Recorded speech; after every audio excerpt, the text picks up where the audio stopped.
എന്താ മാസ്റ്റർ, അവൻ പുതിയ പയ്യനല്ലേ, ഈ ബോംബൊക്കെ റിസ്ക് അല്ലേ? എന്താ ഡയറക്ടർ സാറേ, സിനിമ എന്ന് വെച്ചാല് റിസ്കാ. Shot നന്നായിരുന്നാലല്ലേ cinema നന്നാകുള്ളൂ. അവൻ എന്തെങ്കിലും പറ്റിയ അത് പബ്ലിസിറ്റി അല്ലേ. സാറ് ധൈര്യമായിട്ടിരിക്കുക. Okay Bunny, good luck. Okay Bunny അളിയ, ബോംബൊക്കെ വെച്ചിട്ടുണ്ടാ, റിസ്ക് ആടാ. നീ ഇത് ചെയ്യണ്ടാ, നമുക്ക് പോവാടാ. പൈസ നമുക്ക് വേറെ എങ്ങനെയും ഉണ്ടാക്കാടാ. ഏയ് ഒന്നുമില്ലടാ, ഏതായാലും വന്നില്ലേ, ഒന്നും ഉണ്ടാവില്ല. വരുന്ന പോലൊക്കെ വരട്ടെ, നോക്കാം. Bunny, are you ready? Yes master. Start camera.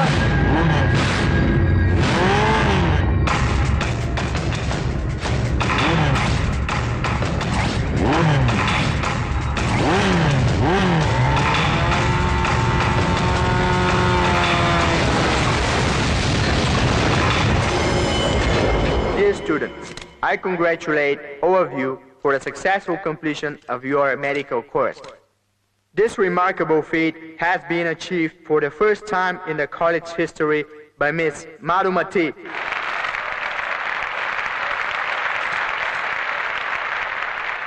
Next up, we invite Mr. Kiran to come to the dais.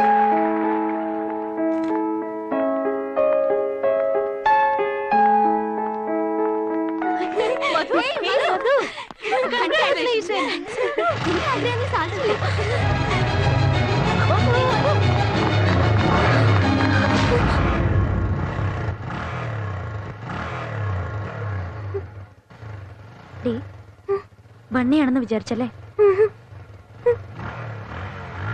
പിന്നെ അന്ന് നീ എന്തിനാ അവനെ അപമാനിച്ചത്? ഇതുകൊണ്ട് ബണ്ണി എന്റെ കൂടെ ഉണ്ടെങ്കിൽ ഇതെനിക്ക് കിട്ടില്ലെന്ന ഭയം, അവൻ കാണിക്കുന്ന സ്നേഹത്തിൽ ഞാൻ വീണു പോയേക്കുമോ എന്ന ഭയം, ഞാൻ ഈ ഗോൾഡ് മെഡൽ നേടിയതിലുള്ള സന്തോഷം കാണാൻ ബണ്ണി ഇല്ലാതെ പോയതിൽ എനിക്ക് സങ്കടമുണ്ട്.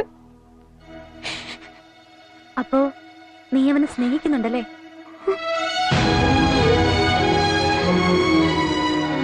എന്നിട്ടാണോടി നീ ഇങ്ങനെയൊക്കെ ചെയ്തത്? നിനക്ക് ഗോൾഡ് മെഡൽ കിട്ടാൻ തന്നെ കാരണം ബണ്ണിയാണ്. നിന്റെ ഫീസ് അടയ്ക്കാൻ വേണ്ടി അവൻ എന്താ ചെയ്തതെന്നറിയോ?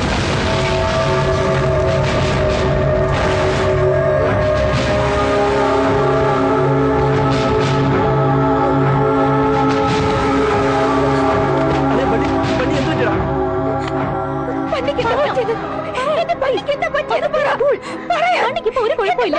ആ സംഭവം കഴിഞ്ഞിട്ട് ഒരു മാസമായിരിക്കുന്നു. ബണ്ണിയുടെ കണ്ടീഷൻ ഇപ്പൊ ഓക്കെയാണ്. നിന്നോട് കാര്യം പറയരുതെന്ന് പറഞ്ഞിരുന്നു. സോറി ഡി, ബണ്ണി നിന്നെ തിരക്ക് ഇവിടെ വന്നിരുന്നു. നിനക്ക് ഡിസ്റ്റർബ് ആവുമെന്ന് കരുതി നീ ഫ്ലാറ്റിലേക്ക് പോയെന്ന് ഞാൻ കള്ളം പറഞ്ഞു. അത്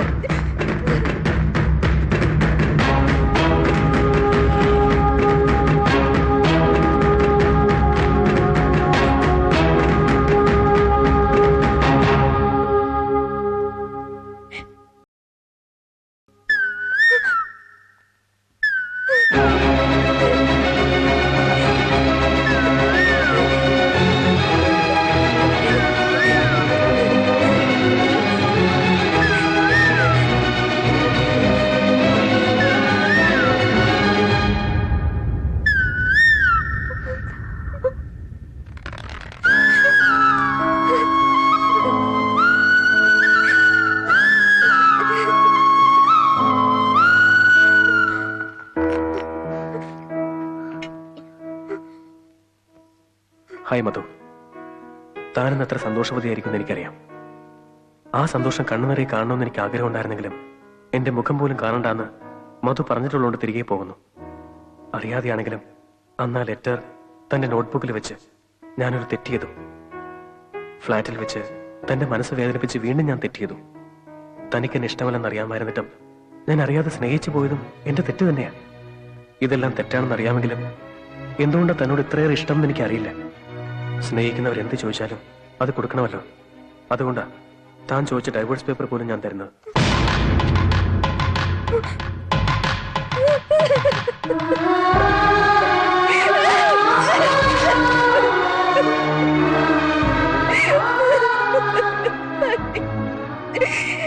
എന്തിനെങ്ങനെ ചെയ്തത്? എന്റെ തെറ്റായിരുന്നു, എന്റെ സ്വാർത്ഥത കൊണ്ടായിരുന്നു.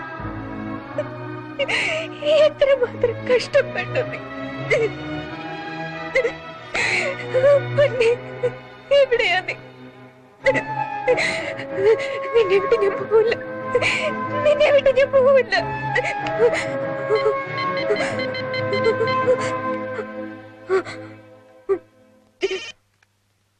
ബണ്ണി, ഞാൻ വിജയ സംസാരിക്കുന്നത്. ബണ്ണി ഇല്ല.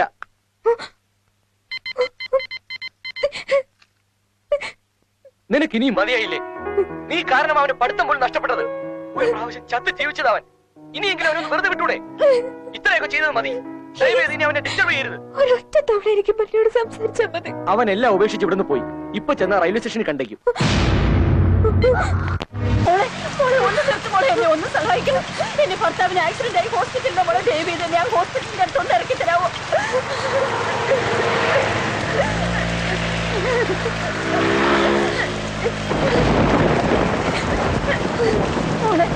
ഫോണും തരാമോ? ഞാൻ വീട്ടിലോട്ടൊന്ന് വിളിച്ചു പറഞ്ഞോട്ടെ.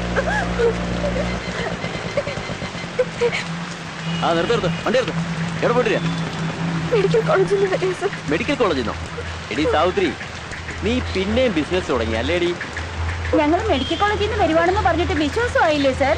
ഇവരാരാണെന്ന് പോലും എനിക്ക് അറിയില്ല സർ. നിർത്തടി. ഇത്ര കാര്യമാണെന്ന് എനിക്ക് അറിയില്ലായിരുന്നു. സത്യമാണ് സർ. മെഡിക്കൽ കോളേജ് സ്റ്റുഡന്റ് ആണ്. എന്താണ് സർ? സ്റ്റുഡൻസ് ആണെന്ന് പറഞ്ഞ് ഫോണിൽ ബിസിനസ് നടത്തിയാണ്. Please stop it. ഇതാരുടെ അടി? എന്തിനാണ്? നിന്റെ ഫോണായിട്ടാണോ? ഇവിടെ അറിയത്തില്ല എന്ന് പറഞ്ഞത്. മിണ്ടിപ്പോരുത്. കോൺസ്റ്റബിൾ, ഈ സ്ത്രീയെ ശരിക്കും തലപ്പിടിക്കണം.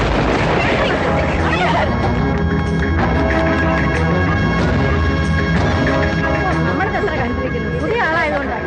അരമണിക്കൂറിന്റെ കേസല്ലേ ഉള്ളു. അത് ശരിയാ. സർ, ഞാൻ പറയുന്നത് ഒന്ന് കേൾക്ക് സർ. കോൺവെക്കേഷനാണ് ഞാൻ വരുന്നത് സർ.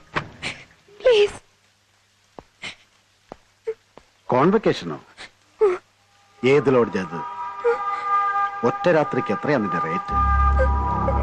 കല്യാണം കഴിഞ്ഞോന്നോ? അങ്ങനാണെങ്കിൽ നിന്റെ ഭർത്താവായിരിക്കുമല്ലോ ബ്രോക്കർ.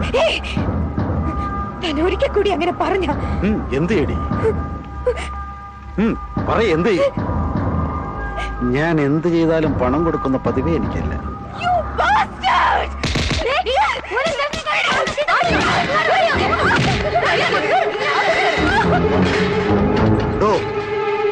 ഇവളുമാരുടെ ഫോട്ടോ എടുത്ത് എല്ലാ പത്രങ്ങളിലും കൊടുത്തേക്ക്.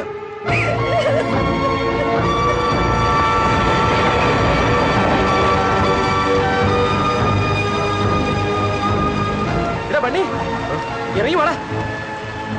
എന്താടാ? മധു ഫോൺ ചെയ്തിരുന്നു. നീ പോവാൻ വരട്ടെ. മധു ഫോൺ ചെയ്തു. അവള് വല്ലാത്ത ഫീലിംഗ് ആയിരുന്നാ. അവൾക്ക് എന്തോ കാര്യമായിട്ട് സംഭവിച്ചിട്ടുണ്ട്.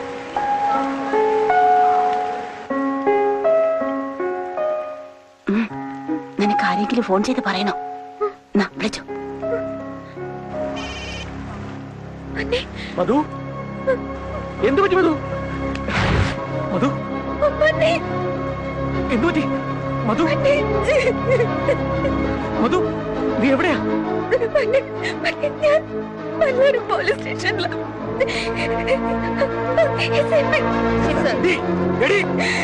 ആ ഫോൺ വാങ്ങിക്കാം.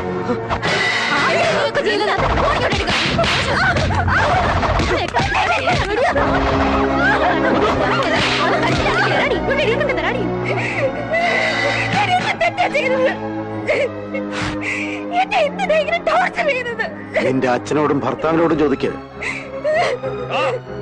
നീ എന്റെ മോൾ അറസ്റ്റ് ചെയ്യാറായടാ.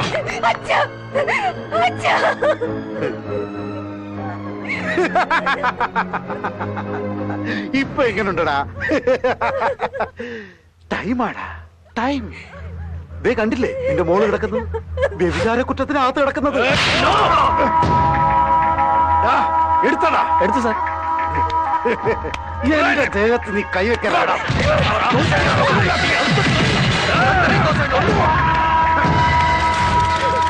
നാളെ നേരം വെളുത്താൻ നിന്റെ ശവം പോലും ഞാൻ വെച്ചേക്കില്ല. അത് നാളെയല്ലേ? എന്നാൽ ഇന്ന് തന്നെ വ്യഭിചാര കുറ്റത്തിന് പിടിയിലായ സൂര്യനാരായണന്റെ മകളുടെ ഫോട്ടോ സായാഹ്ന പത്രത്തിൽ വരും. ഇന്നത്തോടെ നിന്റെ പേരും അഭിമാനവും നിന്റെ 4 ലക്ഷത്തിൽ പരം വോട്ടും എല്ലാം ഫിനിഷ്.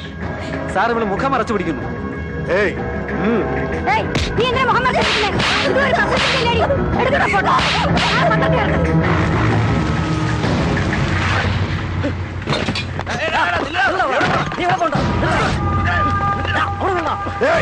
വിട്ടേക്കടാ. ഇല്ലടാ, നീ അത്ര ഈസിയായി ചാകരുത്. അപമാനം കൊണ്ട് നീറി നരകിച്ച് ചാകണം. വാടാ, വാ, കാണ്, നീ കാണ്, നോക്ക്, നോക്കടാ നിന്റെ ഭാര്യ.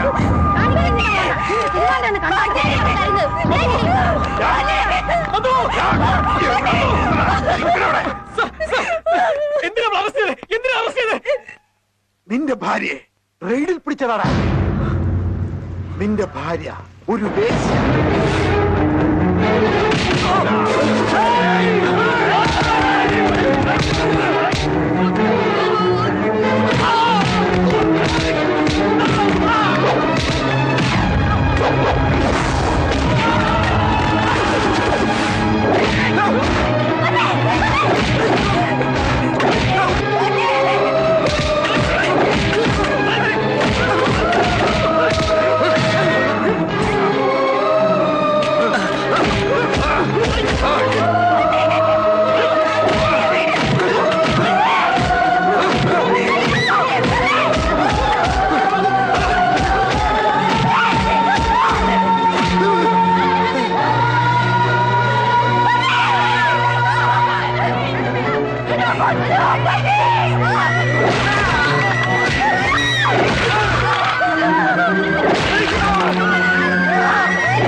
എന്താ നീ കാണിക്കുന്നേ?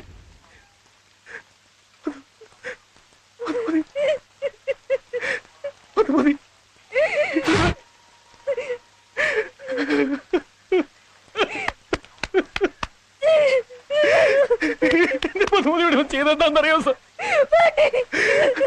ബ്രൂട്ടൽ കേസാണ് പറഞ്ഞ് അറസ്റ്റ് ചെയ്തു. എന്റെ മധുമതി ആരെങ്കിലും വേദനിപ്പിച്ചാൽ ഞാൻ അവരെ കൊല്ലും സാർ. അത്രയ്ക്ക് ജീവനാ സാർ എനിക്ക് മധുമതിയെ. അവൾക്ക് വേണ്ടി മരിക്കാൻ പോലും ഞാൻ തയ്യാറാ sir. I love you, Madhu.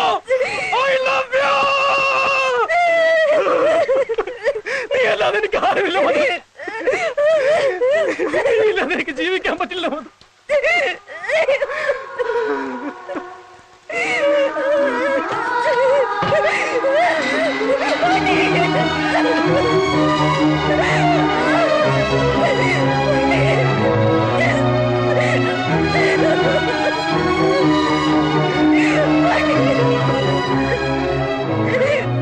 Bunny,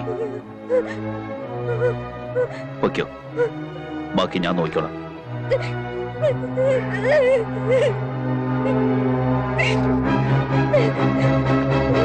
Thank you.